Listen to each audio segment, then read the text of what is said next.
Teknolog'dan herkese merhaba. Kanalımıza ve videomuza hoş geldiniz arkadaşlar. Bu videomuzda GameGenTR'de satılan hazır oyuncu sistemlerinden Elven Silver'in teknik incelemelerine bakacağız. Kanalımıza abone olmayı ve videomuzu sonuna kadar izleyip like atmayı unutmayın. Hemen hızlı bir şekilde videomuza geçelim.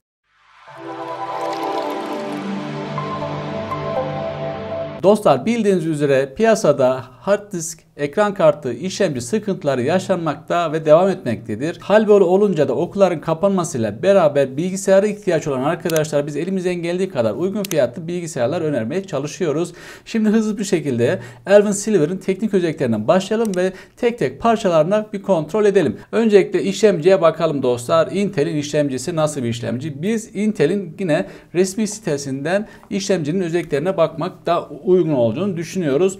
Dostlar, 14 nanometrelik bir yarı iletken teknolojisi olduğunu sizler de görüyorsunuz. Bu iyi bir olay. Yani masaüstü bilgisayarlarında bu değerlerin normal olduğunu söyleyebiliriz. Tabii ki daha düşük olursa bu değer daha hızlı bir performans sağlarsınız bilgisayarınıza. Aşağı doğru indiğim zaman 4 çekirdekli olduğu, 8 tane iş parçacığı olduğunu, temelde 3.6 GHz'den turbo ile 4.30 GHz'e kadar çıkmaktaymış. 4.3 GHz'e kadar çıkmaktaymış arkadaşlar.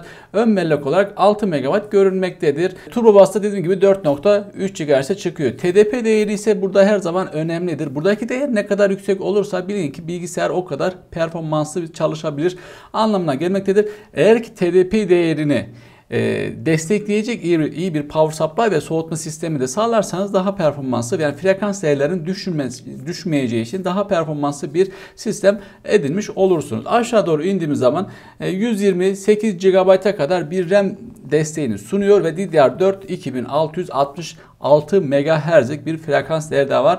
İki tane maksimum bellek kanalı yuvasını görüyorsunuz arkadaşlar. Aşağı doğru indiğimizde de yine diğer standart Optane desteğini ve Thermal Victory'nin olmadığını, Turbo Bus maksimum desteğinin olmadığını, ama olanları söylersek Hyper Trading varmış, sanallaştırma varmış, genişletilmiş sayfa tabloları gibi değerler var. Sıradaki parçamız arkadaşlar anakartımız. Anakartımızda yine Asus'un bir anakartı. Standart olarak hep Asus kullanıldığı için o yüzden söyledim, ama hemen baktığımız zaman arkadaşlar USB kart varmış, Safe Mode varmış, DDR4 2933 MHz'e kadar bir RAM desteğini görüyorsunuz. HDMI varmış, SATA 6 GB/s saniyelik bir SATA genişletme yuvaları mevcut. USB 3.2'yi destekliyormuş. Ve tabii ki Intel bir işlemci desteğinde olduğunu söyleyebiliriz. Bunu ileride AMD olarak yapamazsınız. Bilginiz olsun. O yüzden AMD bir anakart seçmeniz gerekiyor. Bu sadece Intel olduğu için Intel olarak geçiyor. Zaten burada da LGA 1200 diye geçmektedir. Aşağı doğru indiğimiz zaman da anakartı daha yakından bakacak olursak arkadaşlar, oyunlarda da performansı bizi arattırmayacak bir anakart diyebiliriz arkadaşlar. Aşağı doğru indiğimiz zaman da HDMI'nin USB 3.2'ni görüyorsunuz. Kablolu bağlantı var network olarak. PCI Express yuvasını görüyorsunuz. H410 Yonga setini kullanmakta Intel'in ve soğutucu olduğunda görmekteyiz arkadaşlar. Ön panele giden, kasanın önüne giden USB genişletme yuvalar da mevcut arkadaşlar. 6 Gbps saniyede SATA genişletme yuvaları, yani hard disk ya da CD-ROM gibi genişletme yuvalar da mevcut arkadaşlar. Dostlar, bu iş anakartımız Intel Core, Pentium, Gold ve Celeron'ları desteklemektedir. Zaten burada da görüyorsunuz 14 nanometrelik bir CPU'ları destekliyor ki bizim zaten işlemcimiz 14 nanometrelikti. 65 Watt'a kadar da CPU desteğini görüyorsunuz ki zaten bizim TDP değerimiz de 65 Watt'lı işlemcimizde. Dediğim gibi Intel'in H410 işlemci Yonga setini kullanıyor. RAM olarak ise 2 tane maksimum 64 GB'a kadar desteklediğini görüyorsunuz. Bizim işlemcimiz 128 GB'a kadar destekliyordu. Bilginiz olsun. Ama bu anakartta maksimum 64 GB destekliyor. Bilginiz olsun. Hangisi düşükse her zaman o destekler. Çift kanal yuvası var. Extreme Memory Profile desteğini görmekteysiniz. 10. nesil işlemcileri i9 ve i7'leri desteklediği de burada yer almaktadır arkadaşlar. Gayet de dediğim gibi yani fiyat performans bir ürün olduğu için bizim ihtiyaçlarımızı rahatlıkla karşılayacak, oyunlarda da performans sağlayacak bir anakart diyebiliriz Asus'un bu anakartına. Sıradaki parçamıza gelelim. Ekran kartımız. Ekran kartımızda Zotax'ın Gaming 1650 kullanıyor. Nvidia'nın overclock olduğu görmektedir ve GDDR6 teknolojisini kullanmakta arkadaşlar. Tek fanlı bir ekran kartı. Hemen baktığımız zaman da şöyle yakından sizlere markajını göstermek istiyorum. Arka taraftaki bağlantıları sırasında soldan sağa doğru HDMI, DisplayPort ve DVI soketleri görüyor. Yani bu demek oluyor ki aynı anda 3 tane görüntü sağlayabilirmişiz arkadaşlar. Aşağı doğru indiğimiz zaman hemen teknik özelliklerine sizlere bir değinmek istiyorum. 896 tane CUDA değeri çekirdeği mevcutmuş. Bu çok iyi bir şey. Yani render yapacak olan arkadaşların zaten aradığı özellik budur. Video belleği olarak 4 GB ve GDR6 olduğunu söylemiştik. 128 bitlik bir bellek veri yolu mevcut. 1620 MHz'lik bir frekans değerine sahip, çalışma olarak 12 gigabit per saniyede bir hafıza saatini görmektedir. PCI Express 3.0 destekliyor. DisplayPort 1.4, HDMI 2.0, çift bağlantılı DVI görmekteyiz arkadaşlar. Bu da gayet de uygun bir şey. 3 tane ekran olduğunu söylemiştim. Aynı anda 3 tane ekranın monitörü, projeksiyonu vesaire görüntü yansıtabilirsiniz.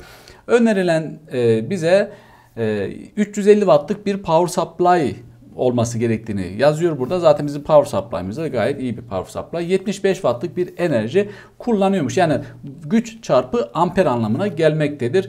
OpenGL desteği vardır. Tek fanlıydı arkadaşlar. Yuva boyutu da çift yuva olarak geçmektedir. Yani kasadaki 2 tane yuvayı kapsıyormuş arkadaşlar. Bu da gayet de uygun bir ekran kartı. Fiyat performans ürünlerinden bir tanesi. Bir sonraki parçamız RAM. RAM'in XPG resmi sitesine ulaşamadım. Daha doğrusu herhalde sorun var. Açmadı. O yüzden ben yine Gaming Genter'deki bilgiler üzerinden konuşacağım.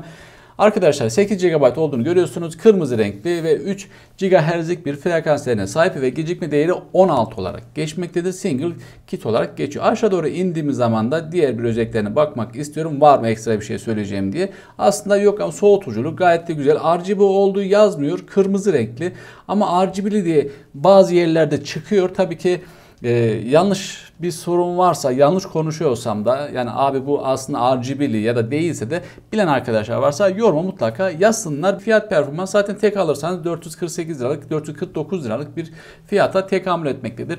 Bu sistemi alırsanız arkadaşlar her zaman sorulan bir sorudur. Ekstra bir tane daha aynı RAM'den, bu RAM'den bir tane daha alıp 16 GB yapıp ekstra FPS artış olur. %10 ila %15 arasında FPS oyunlarda artış olur. Performans olarak bilgisayar zaten rahatlar, bilginiz olsun. Ama dediğim gibi aynısından birebir almanız gerekiyor. Farklı bir RAM takmamanızı şiddetle önermiyoruz. Yani farklı bir RAM takmayın arkadaşlar. Alacaksanız 16 yapın ve rahat bir şekilde. Yani bir 500 lira daha koyun.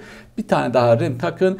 Keyfinize bakın. Bir sonraki parçamız depolama birimi hard diskimiz 2.5 inçlik SATA 6 olarak bağlantısı yapılan SSD hard diskimiz. Arkadaşlar bu da Adata'nın Su 630 modeli olarak geçmektedir. Çok yoğun kullanılan, her yerde rahatlıkla bulabileceğiniz bir hard disk. Sonuçta bir makine alacaksanız mutlaka bir tane SSD olsun. En az bir SSD olsun. Bu da bu sistem içerisinde olan bir hard disk arkadaşlar. Baktığımız zaman da gayet de güzel. Dediğim gibi 2.5 inç olduğu için diğer özelliklerine değinmeyeceğim ama şuradan şartname dediği olay şey. Bu arada resmi sitesine giriyorum. Resmi sitelerinden elimden geldiği kadar bulmaya çalıştım. Zaten sizlere söylemiştim. 240 GB'lık bizim hard diskimizin boyutu arkadaşlar. 2.5 olduğunu söylemiştim. Boyutları burada yatmaktadır. 6 GB per saniye olduğu bir anakarta bağlantı yuvasından gelmektedir.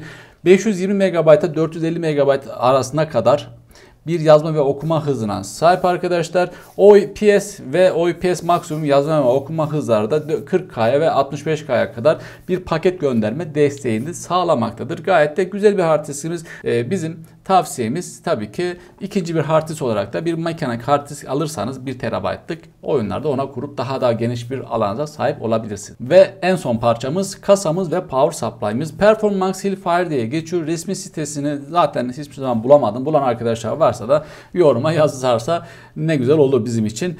Arkadaşlar 550 wattlık artı 80'lik bir power supply'da sahip, RGB'li, temperli, siyah renkli bir kasa arkadaşlar.